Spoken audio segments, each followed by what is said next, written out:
Welcome to the special edition of Hannity Tonight. We're coming to you from Trump Tower. Tonight, we'll be talking about Supreme Court justices, judicial philosophy, energy independence. We'll talk about building a wall and how do you defeat Hillary Clinton, among other things, as Donald Trump joins us for the entire hour. Congratulations. Last night, is it sinking in? Is it getting real? Close. Well, we're very, very close. We're very close to the delegates, and the thing that makes me most happy in the history of the Republican Party, nobody has ever gotten this many votes. So, you still have a lot of states to go. And we have a lot to go. So it's been such an honor. It's been a lot of fun. It must be because I do your show. I think it's a big part of it. That's what I have a feeling. I may agree with you on that. I have a feeling. Today was a very big day. You have a list of names. I do. And you had talked to me for a while now about releasing these names. Your judicial philosophy. You said you wanted originalists. You said you wanted people like Antonin Scalia and Clarence Thomas on the Supreme Court. It's true. Tell us about this list of names. Well, I've been having a lot of feedback from a lot of different people, and I've had, as you know, tremendous endorsements, and I'm a conservative, and I may have different views on different things, and I think I'm extremely conservative, as an example, on trade, but a conservative would say I'm not, because I don't necessarily believe only in free trade. You know what I believe on trade is good deals for the United States. Fair trade. Well, somebody said to me, what is your view on trade? I said, my view is good deals for the United States. It's a very simple view. And if you can call it conservative, call it whatever you want. But so with the judges, they were saying, well, what happens if he appoints the wrong judges? And what we did, and I just have it, we just took a list of judges, and I thought what I would do is put this forward, and this would be the list that I would either choose from or pick people very close in terms of the spirit and the meaning of what they represent. And of course, Justice Scalia is mentioned in here as right up front as being just one of our great judges and one of our great justices. And I came up with a list. The Federalist Society was very much involved. Various people were involved. As you know, Jeff Sessions is, to me, somebody that I have great respect for. He endorsed me. It's gotten very good reviews from its immediate release. It's gotten great reviews. The people that have seen it have given it. So if you want, I will. I will do it now. If you'd like me to read them, I can read them. I hope you people aren't going to fall asleep as I read them. No, only take a second. But these are highly respected conservative people. Again, Federalist Society and others with the input. Stephen Colleton of Iowa, a man who is really an amazing person. Allison Ide of Colorado. Raymond Gruender, and Raymond is from Missouri. Thomas Hardiman of Pennsylvania. Raymond Kethledge of Michigan. Joan Larson, also of Michigan, where I think I'm going to do very well, by the way, in the general election. I think we're going to do very well. Thomas Lee of Utah. William Pryor. By the way, Thomas Lee of Utah is related to Mike Lee. Brother. Right. And Mike Lee's a great guy, and his brother is highly respected. William H. Pryor of Alabama.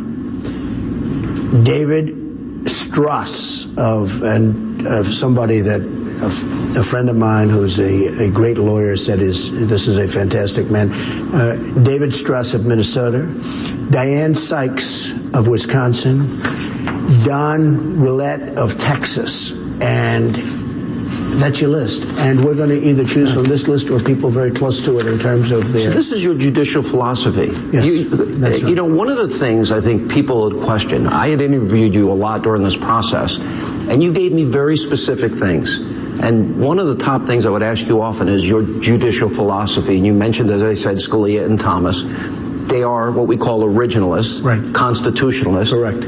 You are a constitutionalist.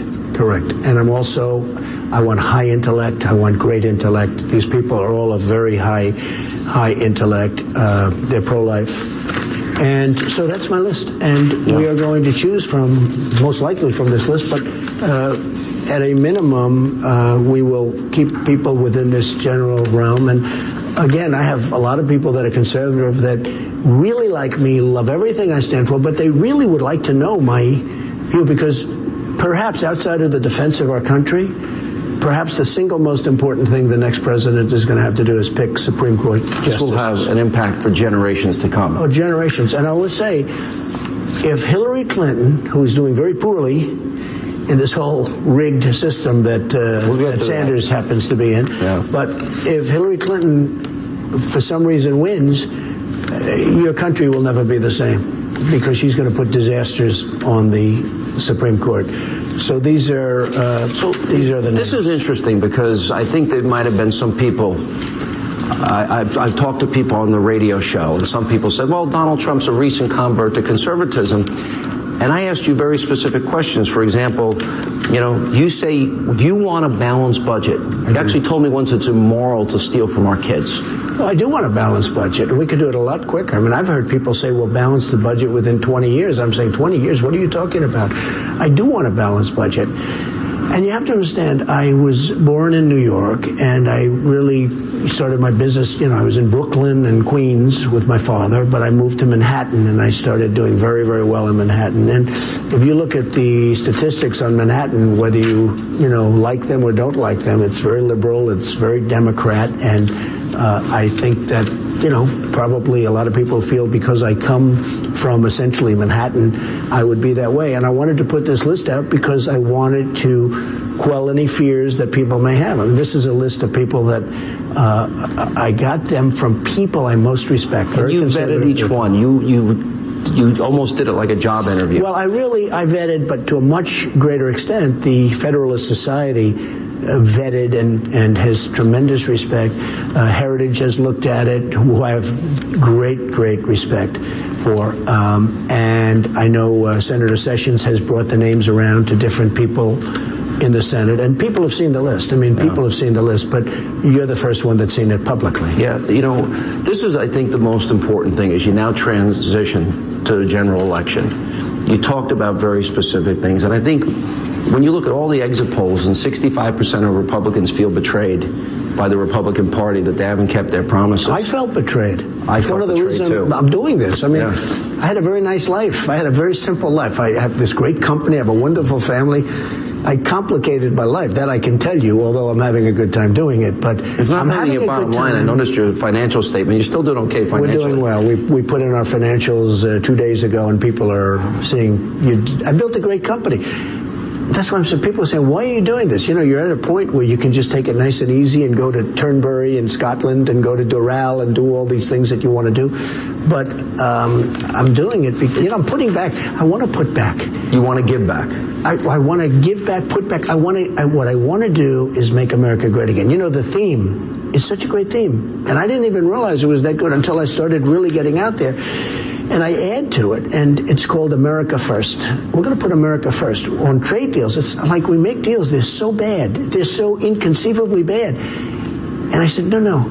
We want you all to do well, but it's America first. When China's ripping us to, you look at trade deficits of $500 billion a year, who's negotiating You these want deals? fair trade. You're not a protectionist. You want better deals. I want fair trade. The problem with fair trade, the people we have now are incompetent. Our president is, he used a word the other day, not a nice word, but he's an ignorant president. He's an ignorant president. He doesn't know what's going on, in my opinion, okay? And the opinion of plenty of other people. Well, statistics also speak. Millions more in poverty, millions more on food stamps, median income down thousands of dollars. He has taken on more debt than every other president You're before. right, but it's not only that. By the way, one in five American families don't have a single member of the family working today. Okay, and so much more. Look, so much more. And you say that, and I hear you say that, but so much more. We're losing our jobs. They're moving to Mexico. Listen, our jobs. You look at Carrier, you look at Ford, you look at all these companies, Nabisco. They're moving plants to Mexico. We're losing our jobs. We're losing our money. We're not making things. Pretty soon we're not going to make anything anymore. I just felt I had an obligation to do this. You look at our trade deals. I will make those deals so good, so fast. And you know what? We'll have great relationships with these countries. We don't have a good relationship with China. China is building a massive fortress in the middle of the South China Sea. Okay? And yet they're ripping money from us left and right. We rebuilt China single-handedly. what they've taken out of our country. We have rebuilt China. They have railroads and trains that go 250 miles an hour. We have the Long Island Railroad that chugs out to Long Island. Chug. I've been on it many times. We don't have anything. We've become a third world country. I'll tell you what. And a lot of the technology is our technology. I mean, we're selling technology to the world and we don't have it ourselves because we've spent $4 trillion plus in the Middle East. We're in worse shape now than we were 15 years ago. 15 years ago, if we wouldn't have done anything, we would have been much better. You wouldn't have had the migration. You would have had a couple of dictators, killers. They call them strong men. They can call them whatever they want. And they were good at one thing, killing terrorists.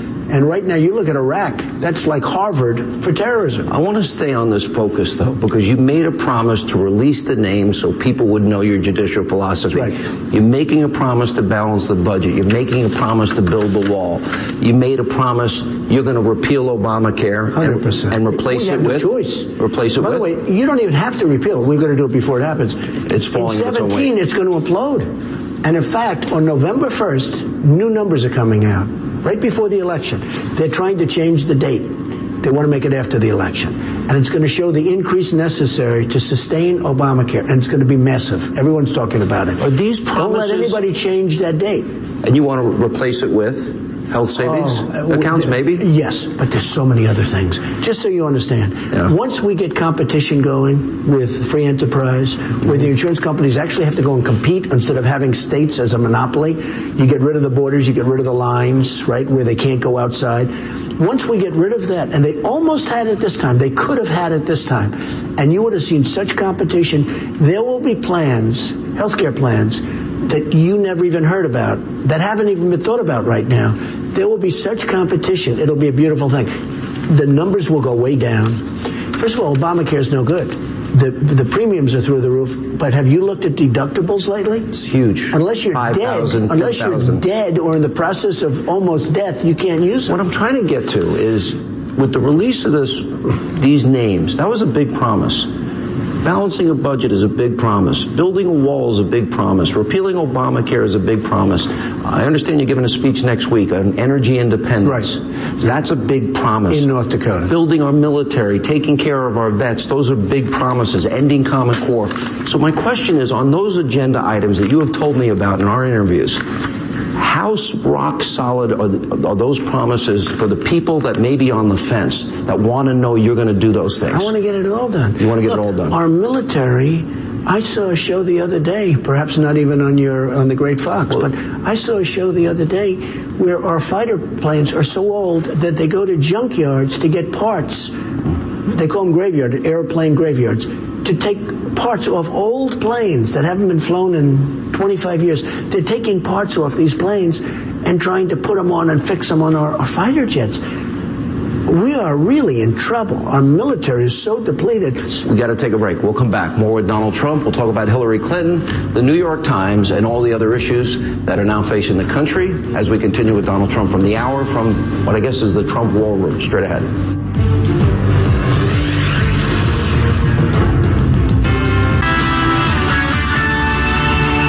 From America's News Headquarters, I'm Patricia Stark. A U.S. B-52 bomber crashing shortly after takeoff.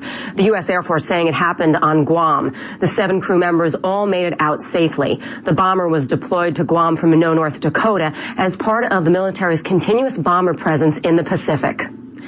Foreign hackers are spying on the presidential campaigns. That's according to U.S. intelligence.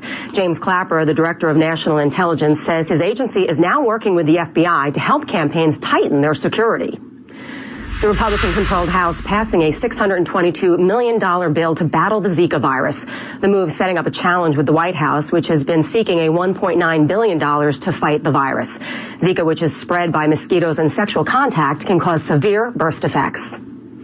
I'm Patricia Stark, and now back to Hannity.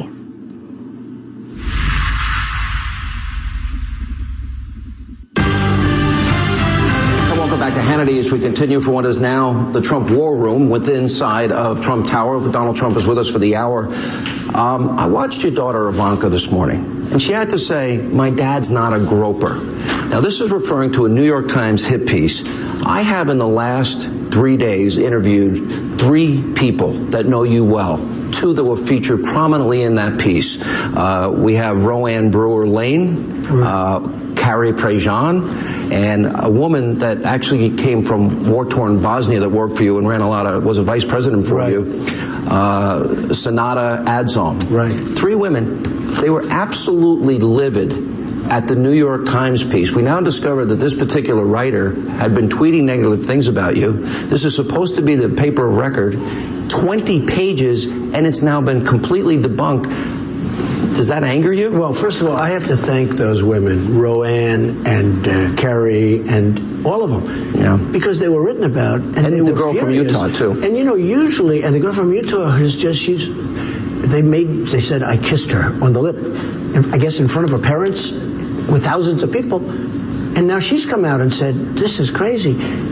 By the way, it's not like the worst things, okay? You look at what Clinton's gone through with all of the problems and all of the things that he's done. But it was so, to read this piece on the front page of the New York Times, which was, I think, their most read story in the last year, according to what they say, and to read, and to have these young women come out and say, that didn't happen, that's not what we said, that's not what it was the intent. And I was so furious at that story, because there's nobody that respects women more than I do, Sean. You know that. And I treat women with respect, and we all have fun, we all have good times, and I'm also in the entertainment business and certain things. As an example, they have me making a statement about we're going to essentially stop them, or we're going to say something very nasty. I was talking about either China or Mexico. I was talking about one of the countries because they've been ripping us off. That was their punchline for this commercial, this phony commercial paid for by Wall Street, by the way, I have to tell you, paid for out of a super PAC. And they put a commercial on about the women. They're going to spend $130 million. Oh, yeah. But just so you understand, the main punchline wasn't about women. So they put it in like it was about women, with a blank. They put it in like it was about women. Now I guess they have to do a retraction. These are dishonest people. These are really dishonest people. Nobody respects women. Are you demanding a retraction from the New York Times? We are already talking to the New York Times. The New York Times is very upset because it turned out to be a total con job. The piece was a con job. And, it's one thing, it's inside the paper, because that happens to me all the time, especially with the Times, and frankly, I could mention plenty of others. But, if you're a Republican conservative, it's very, very hard to get good press. That I can tell you. I speak from experience. Shunned. No, I'm telling you, it's really unfair. But this was a con job. But just think of it. These women, instead of just saying, oh, that's too bad, who cares? They were incensed that they were portrayed the way they were portrayed. And all of them got up and said, we respect Donald Trump. We really like Donald Trump. He did absolutely nothing wrong. And they're writing. Now, here's the thing. Anybody reading that story, Sean, they make me look bad. But Carrie and particularly Roanne both said they purposefully manipulated what they were saying, and that they did it on purpose because they had said just the opposite. I thought it was so amazing because I saw Carrie on your show, and Roanne has been all over. And I didn't speak to her specifically, okay, because I didn't think it would be good if I called her to thank her. I didn't want to do that and let this go by, and I will absolutely. But I will tell you, to think what they did, they put themselves out on the line to do this for me. And I haven't spoken to them in many years. So I just have such respect for them. But it just shows you, I'll tell you, it's been a disaster for the New York Times.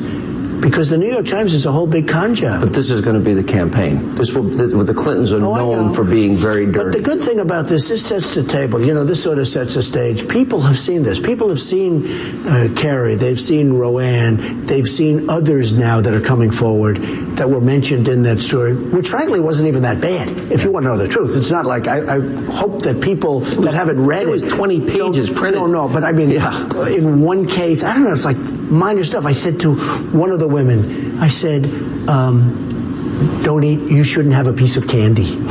Okay, that was... I tell my kids that all the time. How do you compare that against Clinton, what Clinton's done? What about what Clinton's done? How big an issue should that be in the campaign? For example, I looked at the New York Times. Are they going to interview Juanita Broaddrick? Are they going to interview Paula Jones? Are they going to interview Kathleen Willey?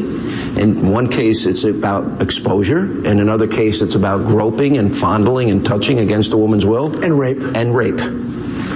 And big settlements, massive settlements. $850,000 for Paula Jones. Lots of other things. And impeachment.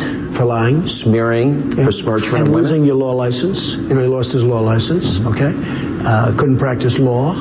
And you don't read about this on Clinton. Let me ask you. Now, the New York Times, and if you look at Stephanopoulos, these are like the pipe organs for Hillary Clinton. Stephanopoulos, I get on a show the other day. It started, I couldn't believe it. And I actually said to him, look, obviously you're representing your, he gave a lot of money to the foundation. He did a lot of, he never told anybody. But you look at some of the people, the dishonesty. I'll tell you what. I'm in a pretty tough business, real estate. I meet some tough people, but I've never seen lies and deception like I see in not only with the people, not only with the politicians, but when you're in politics, it is a deceiving, it's really a pretty rough profession. And I will say this, the political press, worse than anything else, is the political press to dishonesty. Exit question, would you consider suing them? Well, they're talking to us right now, so we'll see what happens. But they know. I think the Times actually, look, they got caught in a very bad situation. When we come back, we'll continue from Trump Tower and the Trump war room, political war room. It's Hannity on the road, Donald Trump for the full hour. We'll continue. We'll talk about Hillary Clinton when we come back.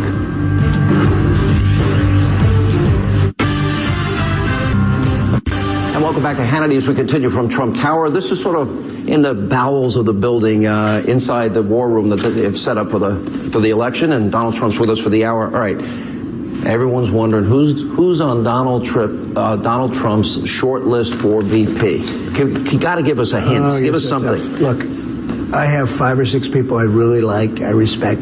I've gotten along with them. I think it's very important that we get along, but I don't want to mention any names. It's too soon. I'm going to announce, in terms of vice president, we'll announce at the convention. I really hope to be able to keep it secret. I know you'll be calling every day trying to. That's your job, and you do it well. But I really have a group of great Is there people. 1 or 2 that really are in your mind Or now? 3, maybe. Maybe 3 that are really up there. That I really think. And you want somebody that's, you said, connected to Washington? I want probably, and we have a couple of other alternatives, but I want somebody ideally who's very political, who's very strong with getting legislation passed. I'll do great with our trade deals and with our business and with all of that, and we're going to make our country rich again, and we're going to make our country strong again. But I want somebody that can deal with Congress, can deal with the Senate, can deal with our Congress people so that we can get something passed. You know, Obama signs his executive orders all day long because he can't get along with anybody. It's not the way it's supposed to work, as you understand. You know, you're not a conventional candidate. This has not been a conventional campaign in any way.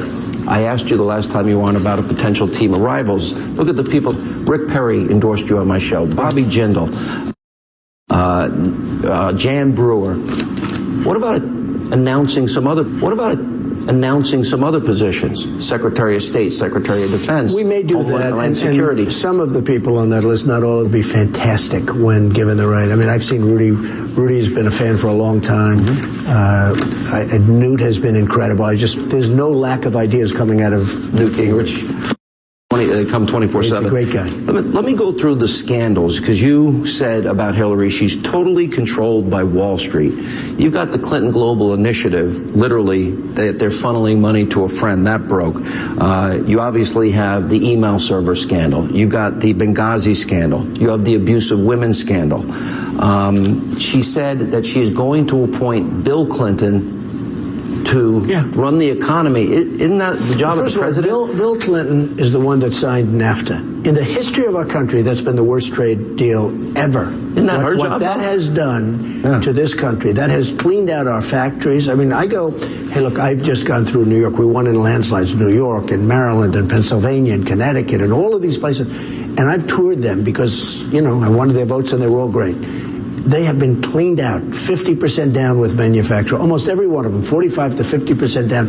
These companies have moved to Mexico. They've moved to different places. NAFTA is a disaster. It was Bill Clinton's deal. He's the one that signed it. And for him to be involved with the economy is a joke, okay? It's a joke. Now, people didn't see the effects until later because NAFTA took effect a little bit later after he was gone. NAFTA's probably one of the worst deals we've ever signed in this country from the standpoint of economic development or jobs. It seems like she almost wants to run with him.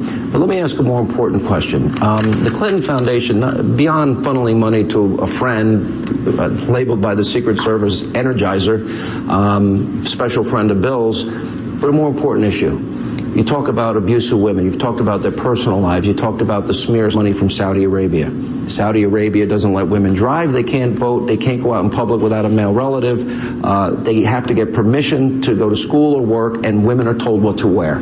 Now, I've never been able to find a quote of Hillary, the Clinton women there.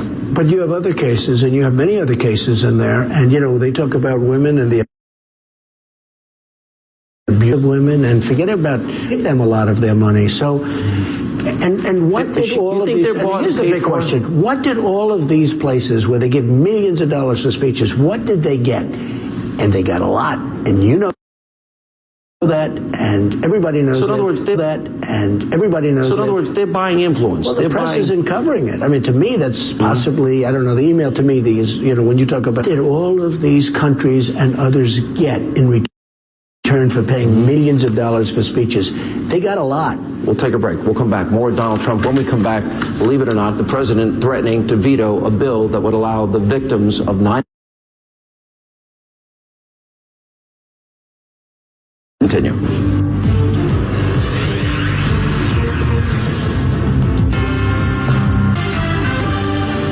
And welcome back to Hannity as we continue from Trump Tower inside the Trump political war room. Donald Trump with us for the hour.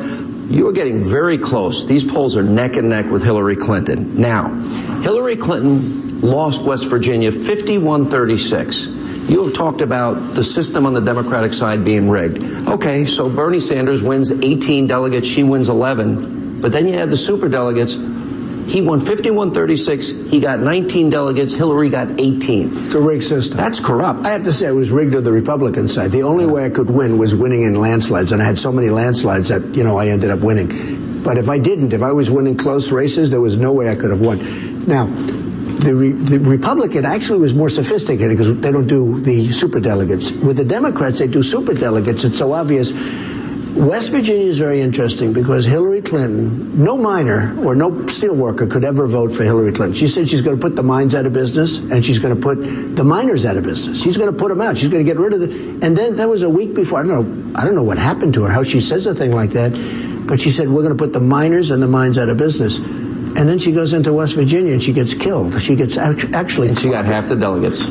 And she got half the delegates. I saw that. She got like almost half the delegates, or maybe half the delegates. Mm-hmm. And if you add the supers on, it's more than that. So it's a rigged system.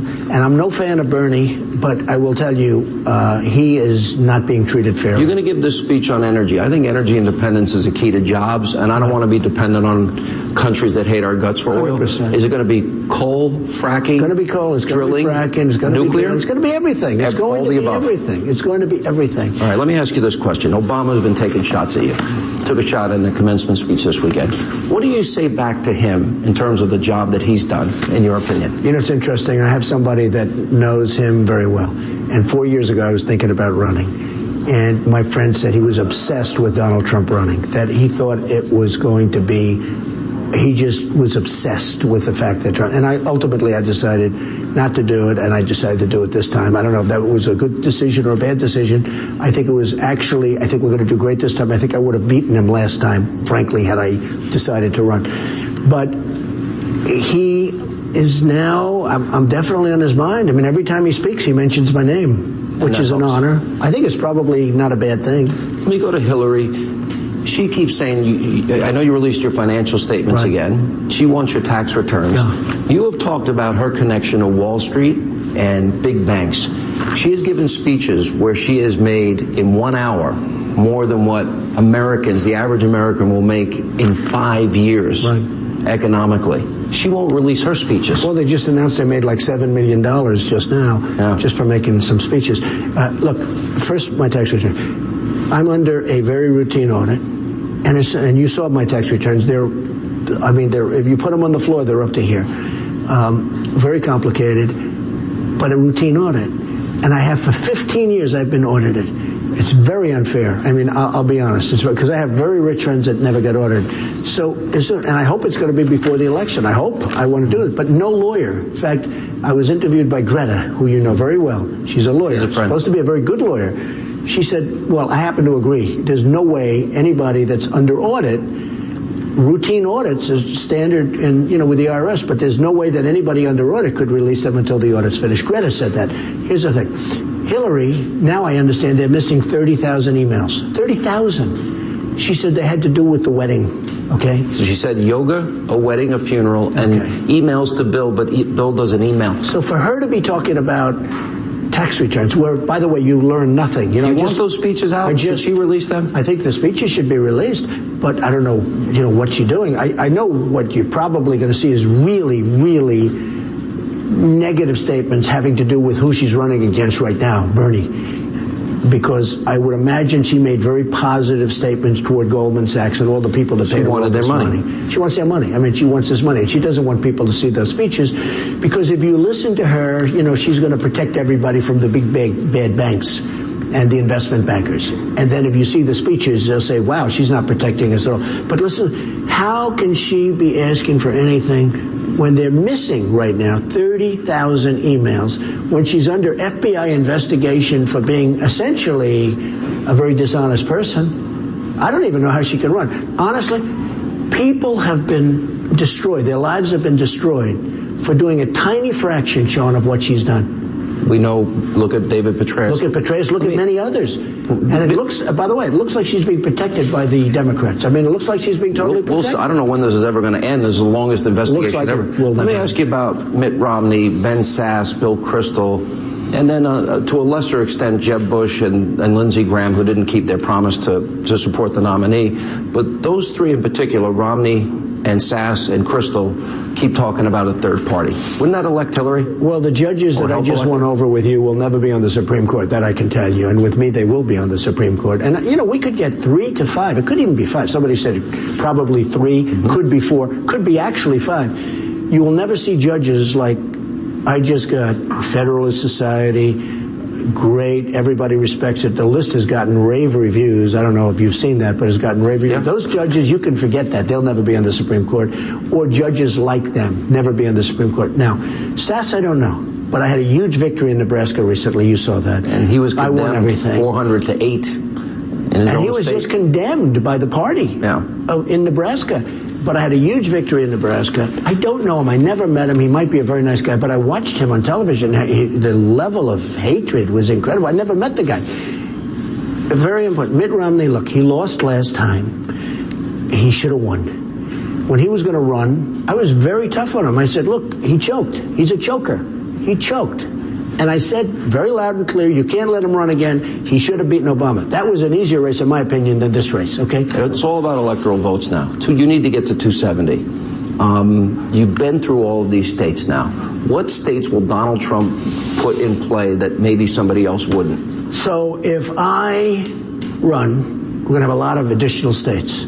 If, let's say, Ted Cruz, I say it with respect, but let's say Ted Cruz or somebody else got the nomination, they have that little tiny group of states, and if they lose one of those states, it's over, right? They have to win Florida. They have to win Pennsylvania. They have to win Ohio. And any little movement, you lose, you have 2 votes go the wrong direction, it's over. The fact is, and a lot of people don't understand this, but the people that are in the world of politics fully understand, it's a much tougher road for a Republican to win the presidency. Now, you can run for the Senate, you can run for governor, fine, everything's, but for a Republican to win, it is a very tough road to presidency. Okay, Michigan's in play. I think New York might be in play. Can you imagine if I won New York? New York or New Jersey? I think New York might be in play. New Jersey, I think I'm going to do great in New Jersey. These are states that other Republicans wouldn't even go to. You said something last night. You said, if I didn't fight as hard as I fight, I wouldn't be here today.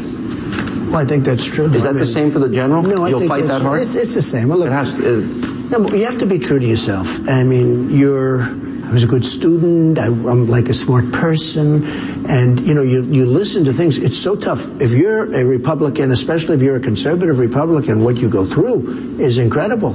I even talk about my uncle was a professor at MIT, just a highly, highly respected intellect. I mean, I come from a very smart family. Yeah. I like to talk about it because conservatives are abused. They're abused by the media, falsely abused, but really abused by the media. But I put so many states into play, Michigan being one. Illinois, states, I'll tell you what, the state of Washington. I was in Washington last week, the state of Washington. We had crowds that were the biggest they've ever had. They've never had crowds like that. They said it was like if Elton John came, and we broke that record. Oregon, nobody would even think about Oregon. I'm going to campaign there. These are states that are locks for the Democrats. It almost reminds me a little bit, the crowd size enthusiasm of Obama in 08. Do you feel it's this? I do. I went to California. Everyone would say, California, give it up. I'm not going to give it up. I'm going to play California. Now, maybe I won't win, and I know the odds are against me and all that. We went to Costa Mesa 2 weeks ago. We had 31,000 people. It was a record for this incredible amphitheater. I saw that. Yeah. We had 31,000 people. Nobody's ever seen anything like that. We got to take a break, though. Good. I'll hold you right there. We'll come back more with Donald Trump as we continue from Trump Tower. It's Hannity on the Road in the Trump War Room. And when we come back, we'll talk about potential cabinet members, VP, and much more. Straight ahead.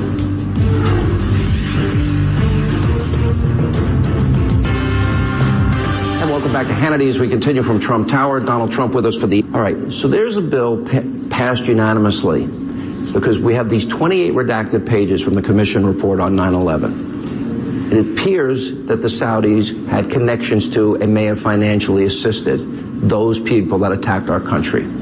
Now, they said they passed the bill unanimously. The president won't sign it. Shouldn't America have the right to see those pages, and should those families have the right to sue? And what would you do if you were president? The answer is yes, they should. And, you know, we got into a war in Iraq that I was totally opposed to. But Iraq did not knock down the World Trade Center shot. So we fought, and they didn't have weapons of mass destruction either, by the way. And you look at what's happened since then, it's been a disaster. And the way Obama got out was a total catastrophe. Then just look at what's happening. But the answer is yes. We have to get to the bottom of it. And everybody wants to keep it quiet. Everybody wants to keep it secret. I think most people know pretty much what's on those papers. But people do have the right to sue, and they should have the right to sue. They lost their Why do we protect the Saudis? Why do the Saudis have been duplicitous? I understand they're Sunni, and we got to battle them against the Iranian Shia. I understand that.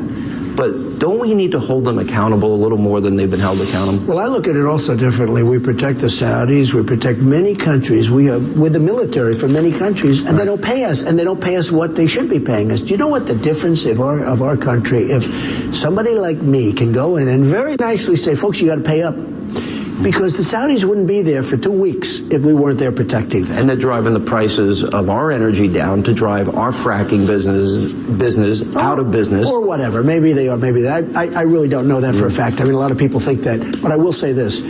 We are spending billions and billions and billions of dollars protecting nations all over the world. And many of them aren't paying up. If I get them to pay up, just fair. If I get them to pay up, our country is already a different place. Republicans have said that Ben Rhodes, who now has admitted he manipulated, he lied, he used propaganda to sell that bad Iranian deal, manipulating people in the media in particular. He also, by the way, if you go back to the Wall Street Journal, the whole YouTube video narrative as it relates to Benghazi, he started that lie. Should he be fired? Well, he should be fired, maybe more than fired. First of all, the Iranian deal is one of the worst deals I've ever seen negotiated. I'm not talking about countries. I'm talking one of the worst deals I've ever seen negotiated. But think back. How about Obamacare? How about the architect of Obamacare, where he had a meeting with some of his friends, and I guess they got him on tape or something, and he was talking about what a con job Obamacare was. People forgot about that. You know, it's totally forgotten about. Well, Ben Rhodes is the same kind of a thing. Keep your plan, keep your doctor. Obama has been...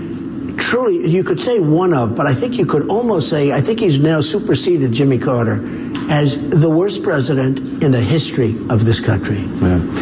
Here's, I think, and I'm going to give you all the latitude you want. You understand the Clintons. You know their tactics. You know they set up their own war room. You know that they'll say anything, and they've got the media. How does Donald Trump strategize the tactics that you're going to use? How do you defeat her? Because I think the public is very smart. You know, I've beaten a lot of people over the last year. You know, many of them are friends of yours. And 66,000 negative ads.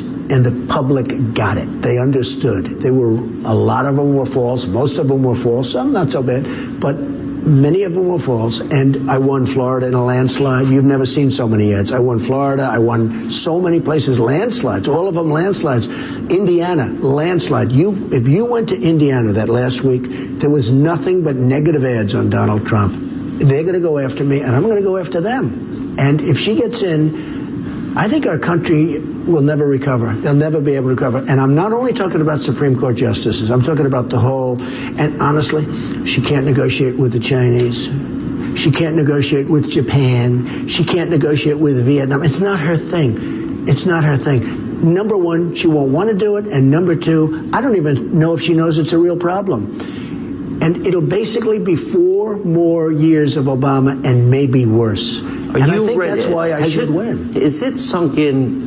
You can now be the president of the United States. Are you ready for that? Well, it's such a responsibility. Somebody just left my office, actually, and said, do you have any idea what's going on here, where it's such an incredible responsibility? And it is. I have a great responsibility, and I'm doing this with the people. You know, we have a movement going on, John. You see it. This is a movement. This is more than just, I mean, I go and make a speech in California or wherever I go.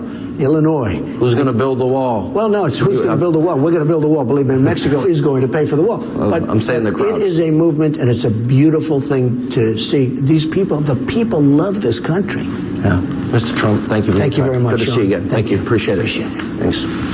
All right, that's all the time we have left from Trump Tower tonight. Thank you for being with us. We'll see you back here tomorrow night.